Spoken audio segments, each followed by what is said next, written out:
Influencer कहना चाहिए, ध्रुव राठी को कहना चाहूँगा। जैसे थोड़े दिन पहले एक वीडियो बनाया था, बांग्लादेश फ्यूचर में इतनी तरक्की कर जाएगा, ये कर जाएगा, वो कर जाएगा। भाई कहाँ है? वापस आ जाओ ध्रुव राठी और इस पर जवाब दियो। अगर दम है इसे टैग कर देना ध्रुव राठी को। मेरा नाम नवदीप दिसौर, भाई इसका जवाब देना। सबसे बड़ी बात यह है कि शेख हसीना को बांग्लादेश भी हम लोगों ने ही दिलाया इंदिरा गांधी के राज्यकाल में। मौका हो सकता है, सुनहरा मौका, जो कि बांग्लादेश में भी अपने देश का तिरंगा लहरा दिया जाए। 15 अगस्त भी आने वाला है। नहीं, अगर ऐसा ही रहा तो हो सकता है बांग्लादेश के भी 2 टुकड़े करा दिए जाएं। कोई बड़ी बात तो है नहीं हमारे सरकार के लिए। नमस्कार, मेरा नाम अंजलि प्रिया है और आप देखना शुरू कर चुके हैं हमारा हिंदुस्तान। कांग्रेस जो लगातार ये कह रही है कि जिस तरह से बांग्लादेश में अभी हाल है, शेख हसीना जो प्रधानमंत्री थी वो भाग के हमारे देश आई है और वहाँ पे आए दिन कई सारे लोग मर रहे हैं, आगजनी हो रही है, घर जलाया जा रहा है, ऐसी तमाम सी स्थिति वहाँ पे बनी हुई है और यही सेम स्थिति हमारे भारत देश की भी हो सकती है। तो आइए बात करते हैं। नमस्ते सर, आपका नाम? सचिन कुमार हुआ।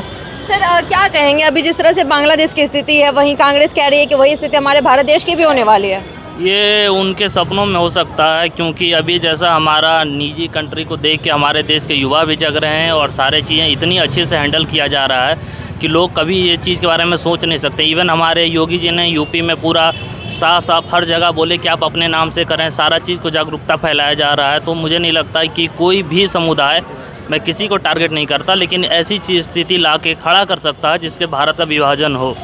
ऐसा हो ही नहीं सकता। मतलब कैसी स्थिति ला के खड़ा कर सकते हैं कि विभाजन हो जाए? जैसे कि आप सत्ता के खिलाफ अगेंस्ट जाके चाहे कुछ भी कर सकते हैं अपने मन मर्जी के हिसाब से। आप एक प्रोटेस्ट भी करने का एक लिमिटेशन होता है। जैसे हमारे दिल्ली में ही कभी भी कोई भी प्रोटेस्ट किया जाता है तो उसके लिए एक फिक्स जगह, उनको एक जगह दिया जाता है ताकि शांतिपूर्ण। आप किसी भी पब्लिक प्रॉपर्टी का एक चीज़ में नुकसान करते हैं तो हमारे योगी जी का जो नियम है वो पूरे देश में फॉलो होना चाहिए। आप हमारा एक पैनी का चीज़ कीजिए, आपका पूरा घर तोड़ के आपका सारा चीज़ समेट के ले लिया जाएगा ताकि उनके आने वाले पुश्त भी ये गलती करने से पहले 10 बार सोचें।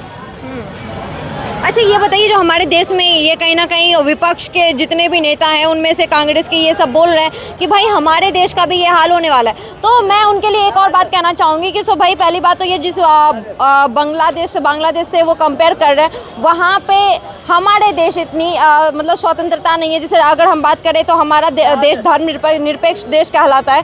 तो सर ऐसे कंपैरिजन सिर्फ राजनीति के लिए क्यों? देखिए, हम किसी समुदाय, कांग्रेस या किसी को ये नहीं कहना चाहेंगे कि वो क्यों इस चीज़ को कर रहे हैं, लेकिन रीज़न ये है कि जैसे वो कांग्रेस वाले वो अपने एक वोट बैंकिंग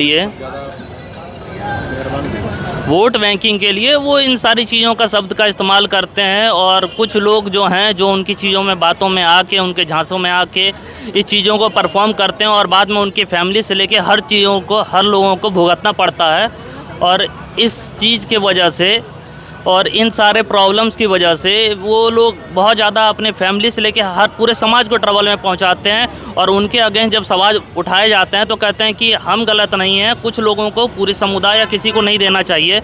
तो भाई साहब, मैं आपसे भी यही निवेदन करना चाहता हूं कि किसी के बोलने पे आप इतना उग्र कैसे हो सकते हैं कि आप कुछ भी गलती करने के लिए तैयार हो जाते हैं। आप भी तो सेम कानून फॉलो कीजिए। जब आप पे बात आती है तब आप समुदाय और ये चीज़ करते हैं। बिल्कुल। अच्छा, एक बात बताइए, अगर हम शेख हसीना की बात करें जो भारत देश में आई है, बांग्लादेश वो मतलब अलग अलग कंट्री गई पर वहाँ पे उन्हें परमिशन नहीं मिला, लेकिन भारत देश में मोदी जी इतना मेहरबान क्यों हो रहे हैं, मतलब इनके ऊपर, शेख हसीना के ऊपर?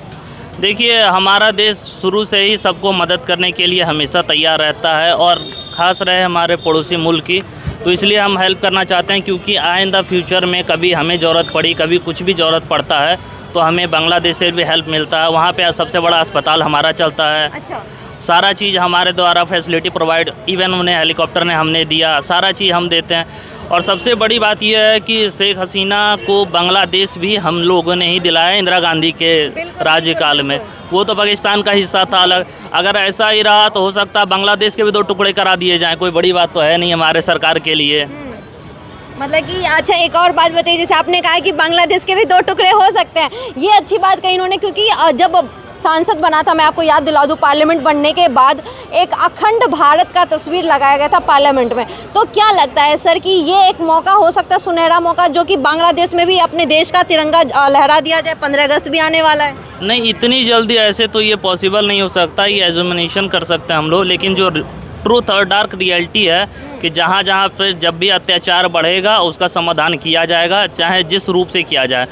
इमरजेंसी में हमारी इंदिरा गांधी, जबकि वो कांग्रेस से बिलोंग करती है, लेकिन उनकी तरह एक निडर, एक साहसी लेडीज़ होना, एक ताकतवर, आप देखिए वो उन्होंने परफॉर्म करके दिखाया और बांग्लादेश को अलग करके पाकिस्तान से लगभग, मैं एक्यूरेट नहीं, लगभग 53,000 से ऊपर के सोल्जर्स को सरेंडर कराया था, जो कि आज तक का सबसे बड़ा चीज़ है।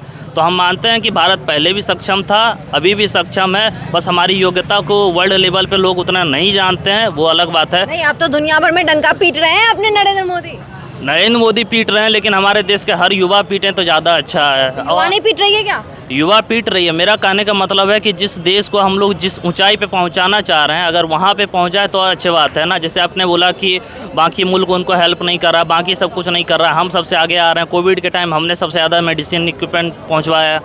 तो हमेशा हमारा देश एक ऐसा देश है कि दूसरों की मदद के लिए हमेशा तैयार रहता है, और हम बिल्कुल इस चीज़ पे हैं कि अगर बांग्लादेश का ऐसा हाल है तो हम बांग्लादेश में जितने भी लोग जो प्रताड़ित हो रहे हैं उनको लाया जा रहा है, जो भी शरण दिया जा, मैं उसके लिए पूरा समर्थन करता हूं कि बहुत अच्छी चीज़ है। और अगर ये चीज़ ना पॉसिबल हो जाए तो बांग्लादेश के 2 टुकड़े करा के वहाँ पे ही शांति करवा दिया जाएगा। जैसे पहले जब पाकिस्तान में दिक्कत हो रही थी तो उसको अलग करके वैसे शामिल करवाया गया। अच्छा, तो मतलब भाई साहब कहीं ना कहीं टुकड़ों पे बात कर रहे हैं। सर एक बात बताइए, वहाँ पे जब हम मतलब नरेंद्र मोदी की बात करते हैं तो सनातन धर्म या हिंदू की बात करना कैसे भूल सकते हैं। सर बांग्लादेश में देखा जा रहा है कि कई सारे हिंदुओं के घर को जलाया जा रहा है, हिंदुओं को टारगेट किया जा रहा है, मंदिरों को तोड़ा जा रहा है, इस्कॉन को तोड़ा जा रहा है। वहीं देखा जा रहा है कि वहाँ पे करोड़ों हिंदू है।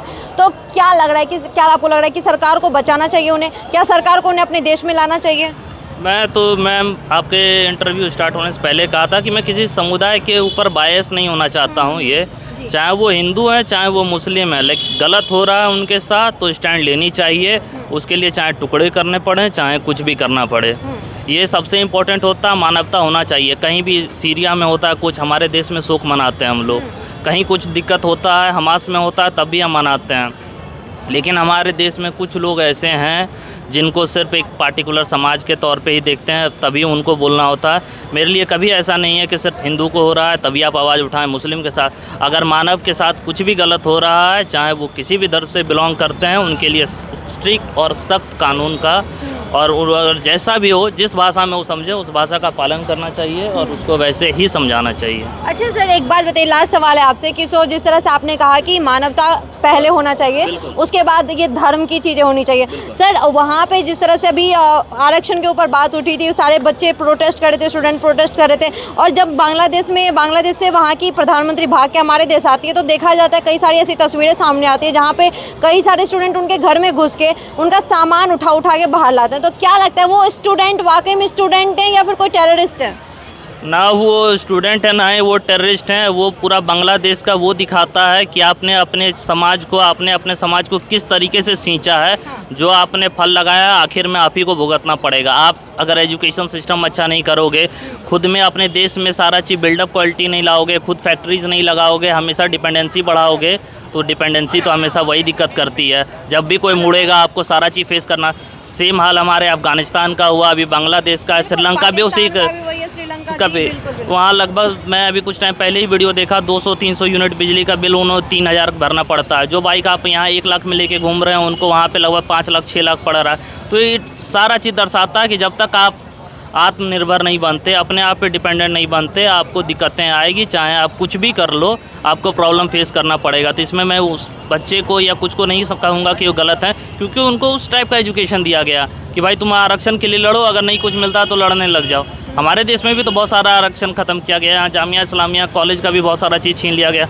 वैसा तो प्रोटेस्ट नहीं हुआ कि पूरा कॉलेज जला दे। प्रोटेस्ट हुआ, एक तरीके से हुआ, ऑर्गेनाइज्ड वे से हुआ। तो मैं ये चाहता हूँ कि अपना योग्यता, अपना देश का युवा, जैसे मैंने आपको बोला था, कि वो अपना पहचान दिखाए कि उस किस जगह से बिलोंग करते हैं और उनका क्या कर्तव्य है समाज के प्रति। मोदी जी का जिस तरह से भाई साहब ने कहा कि आत्मनिर्भर बनो और देश बचाओ, भाई मोदी जी का भी ये कहीं ना कहीं स्लोगन रहता है कि आत्मनिर्भर बनिए और देश बचाइए। अगर युवा से कहे, और हम कुछ लोगों से बात करें, सर बात करना चाहेंगे आप इसके बारे में? जो हमारे स्टेटमेंट, अच्छा आपके साथ हैं तो स्टेटमेंट कुछ कहेंगे सर इसके बारे में, बांग्लादेश को लेकर? मैं सिर्फ थोड़ा सा कहना चाहूँगा। मैं ज़्यादा नॉलेज तो नहीं रखता हूँ इस बारे में, लेकिन सेम इंसिडेंस मैंने तालिबान वाला देखा था थोड़ा समय पहले। जिस तरीके से उन्होंने तालिबान पे मतलब सारी चीज़ें लूटी और वो सब कुछ किया, तो मुझे लगता है स्टूडेंट तो नहीं हो सकते। पहली बात, बड़ा क्लियर हूँ मैं, ये फंडेड है, स्टूडेंट ऐसा नहीं कर अच्छा ये फंडेड है। सकता। बिल्कुल हो सकता है, क्योंकि मैंने देखा उनके माथे पे एक डिफरेंट वो पैटर्न था और वो सब चीज़ें फॉलो कर रहे थे। और जैसे तालिबान में लूटा गया था चीज़ों को, कोई सोफ़ा लेके जा रहा है, कुछ लेके जा रहा है, ये बिल्कुल वही चीज़ थी, कॉपी था ये बिल्कुल। एक वीडियो मैं पहले देख चुका था, ये बिल्कुल मुझे उसकी कॉपी लगा और मुझे लगता है कि ठीक नहीं है ये। अच्छा मतलब कि मोदी जी अभी कहीं ना कहीं शेख हसीना को यहाँ पे ला के रखे हुए हैं, क्या कहेंगे इसको? वो क्यों लाएगा किसी को? कोई मतलब वो तो कोई दूसरे मुल्क मना कर रहे हैं, लेकिन भारत देश में पनाह मिल किसी रही ने है। हेल्प मांगी और किसी ने हाँ कर दी, अच्छी बात होती है, इसमें कोई बुराई नहीं है। मैं कोई सपोर्ट नहीं करता इस चीज़ की। आप मुझसे हेल्प मांगेंगे, अभी यहाँ पे कोई तंग करेगा, मैं बिल्कुल हेल्प करूँगा आपकी। ये नेचर है हिंदुस्तान का, शुरू से रहा है, ठीक है। कोई भी लेडी यहाँ हेल्प मांगेगी, हम देंगे, सारे लोग जितने भी बैठे हैं, ये नॉर्मल है। इसमें मोदी जी हो या कोई भी हो या मैं हूँ, लेकिन मेरे को ये अजीब लगा कि ये कौन से स्टूडेंट है, ये कौन सी पढ़ाई करके आए हैं, कौन लूट रहा है ऐसा। और एक लेडी के कपड़े आप ऐसे दिखा रहे हो हाथ में, वो भी ऐसे वस्त्र जो नहीं दिखाने चाहिए, बहुत बुरा है, शेम बोलूँगा। प्लस मैं अब थोड़ा सा और बोलता हूँ कि बॉलीवुड वालों को, पहले आईज ऑन राफा चल रहा था और बहुत कुछ चल रहा था, अब प्लीज़ आईज ऑन बांग्लादेश कर लो, अगर करना चाहते हो तो। ज़रूरी है, बिल्कुल ज़रूरी है। एक खबर बहुत ज़्यादा फैल रही है कि बांग्लादेश में कहीं ना कहीं जो हिंदू हैं उनको टारगेट किया जा रहा है, इस्कॉन को टारगेट किया जा रहा है, हिंदू लोगों को मारा जा रहा है, इस पे क्या कहेंगे आप? इस पे मैं ये कहना चाहूँगा कि हिंदुओं को टारगेट किया जा रहा है, लेकिन एक न्यूज़ मैंने और भी देखी है कि चीज़ें मैनेज होने के बाद वहीं के बच्चे जो हिंदू भी थे और मुस्लिम भी थे, सब थे, मैं किसी को वो टारगेट नहीं करूँगा, वो सपोर्ट भी कर रहे हैं, बचा भी रहे हैं। अगर आपने वो वीडियो देखा है तो आपने दूसरे वीडियो भी देखे सपोर्ट वाले। होता क्या है, देश पे अभी कब्जा हुआ आर्मी का अचानक से, और आर्मी के पूरे कंट्रोल में भी नहीं आया अभी। कई बार क्या होता है, कुछ ऐसे असामाजिक तत्व होते हैं जो चीज़ें घेर लेते हैं, जिन्हें मौका मिलता है कुछ लूटने, जिन्होंने कभी ज़िंदगी में कुछ देखा नहीं, कोई अचीवमेंट नहीं है, ना पढ़ाई है उनके पास, ना कुछ है। क्या अचीव किया उन्होंने आज तक? पहली बार उन्हें सोफ़ा दिखा है, घर में सोफ़ा नहीं है, ले गया, ये चल रहा है उनकी ज़िंदगी में। ज़िंदगी में कुछ किया हो, पढ़ाई लिखाई की हो, कुछ अर्न किया हो। मुझे देखो 20 साल हो गए कमाते हुए, किया उन्होंने? कुछ नहीं किया। धक्के खाए उन्होंने, या धक्के भी नहीं खाए एक्चुअली, उन्होंने घर में वही देखी तकलीफ है। शुरुआत छोड़ो, उन्हें घर में वही देखा है जो समझ ही नहीं आया उन्हें कि ये देश में रह रहे हैं, कहाँ रह रहे हैं। मतलब हमारे यहाँ के स्लम्स उनसे बहुत अच्छे हैं, बिलीव मी। मतलब हमारे यहाँ के स्लम्स उनसे अच्छे हैं, बहुत अच्छे हैं, बिलीव मी। सिंपल सी बात है, उन्होंने कुछ नहीं देखा, जिन्हें जो समझ में, फ्रिज ले गया वो, फ्रिज नहीं देखा था कभी ज़िंदगी में, फ्रिज उठा रहा है किसी घर से, कपड़े उठा रहा है। कौन लोग हैं ये? मैं नहीं मानता इन लोगों को, स्टूडेंट नहीं मानते, मैं कुछ भी नहीं मानता, मैं इंसान भी नहीं मानता इन्हें। स्टूडेंट छोड़ो, इंसानियत से भी मतलब बहुत घटिया दर्जा होगा जो वो हैं ये लोग। मुझे इसको बोलने में कोई पछतावा नहीं है, कोई शर्म नहीं है। अच्छा मोदी जी का स्टैंड जो भी है, क्या मैं वो किसी राजनीतिक पार्टी पे बात ही नहीं करता हूँ मैम, इंसानियत की बात हो रही है, वो वाली कर रहा हूँ। बॉलीवुड को मैं कहना चाहूँगा, लोगों को कहना चाहूँगा, सेलिब्रिटीज़ को कहना चाहूँगा, इन्फ्लुएंसर को कहना चाहूँगा, ध्रुव राठी को कहना चाहूँगा। जैसे थोड़े दिन पहले एक वीडियो बनाया था, बांग्लादेश फ्यूचर में इतनी तरक्की कर जाएगा, ये कर जाएगा, वो कर जाएगा। भाई कहाँ है? वापस आ जाओ ध्रुव राठी और इस पर जवाब दियो। अगर दम है इसे टैग कर देना ध्रुव राठी को, मेरा नाम है नवदीप दिसौर, भाई इसका जवाब दे दियो। 2 महीने पहले उसका वीडियो आया था, आप पूरा देखना। तो बांग्लादेश की बड़ी तारीफ़ें की थी, यहाँ पे ये हो जाएगा, वो हो जाएगा, हम ये कर देंगे, वो कर देंगे, बांग्लादेश इंडिया से ज़्यादा ग्रो कर जाएगा। उसकी ग्रोथ में देख के आज बड़ा परेशान हूँ, हैरान हूँ मैं बहुत ज़्यादा। ग्रोथ देख के आप परेशान हैं? ये बांग्लादेश की ग्रोथ देखी मैंने आज, जो ध्रुव राठी ने 2 महीने पहले बताई थी, बांग्लादेश ये कर जाएगा, इतनी तरक्की कर जाएगा, ऐसा वैसे बोलता ना, ऐसे ऐसे करके कुछ। कहाँ है भाई? आप बता, कहाँ है वो? तो ग्रोथ मैं जानना चाहता हूँ आज बांग्लादेश की। ध्रुव राठी का जवाब भी मांगूंगा इस पर मैं, आप टैग कर देना मेरे नाम से, मेरे को कोई दिक्कत नहीं है, डरते हम किसी से नहीं है। तो भैया जी, ध्रुव राठी जी, क्या बोलते हैं उसको, जर्मन शेफर्ड, आजा। ठीक है सर, ठीक है, थैंक यू सो मच। तो जैसा कि आपने देखा यहाँ पे हमने लोगों से बात की, हालांकि यहाँ पे बहुत सारे युवा दिख रहे होंगे आपको। तो अभी हमारे मतलब हमारे साथ 2-3 लोग जुड़े हैं, वो काफ़ी अच्छी बातें बताई उन्होंने, उनका अपना अपना विचार था। ये हमारे देश का युवा है और इनका अपना विचार है। आपको क्या लगता है हमें कमेंट बॉक्स में बताइए, और आपको क्या लगता है कि जो बांग्लादेश में हो रहा है क्या वही भारत में भी हो सकता है? अगर हाँ तो हमें कमेंट बॉक्स में बताइए, और नहीं तो भी बताइए हमें। धन्यवाद।